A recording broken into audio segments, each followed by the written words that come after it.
La vie que je mène est terrible. Elle a vieilli, elle frôle la trentaine, le solstice d'une femme.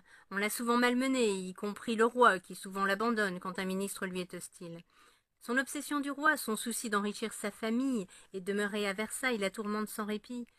Recevoir du roi de tels avantages passe par l'épuisant divertissement, qu'il soit sensuel ou autre. Plaire à cet éternel insatisfait est un constant tour de force. Il lui faut trouver une idée par jour, par nuit, par heure.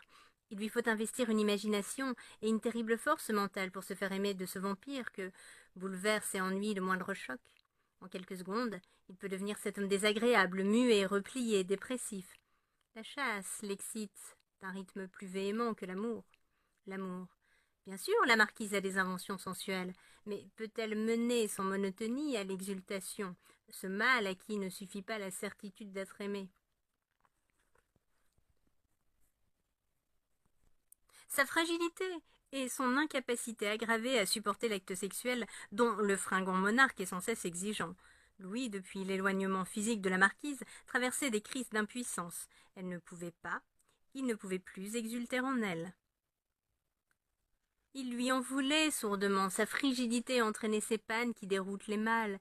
Il fallait à son amant des femmes capables d'assouvir ses demandes. C'était périlleux. Plus d'une femme tenterait d'en tirer profit. Elle devinait l'urgence de contenter son amant.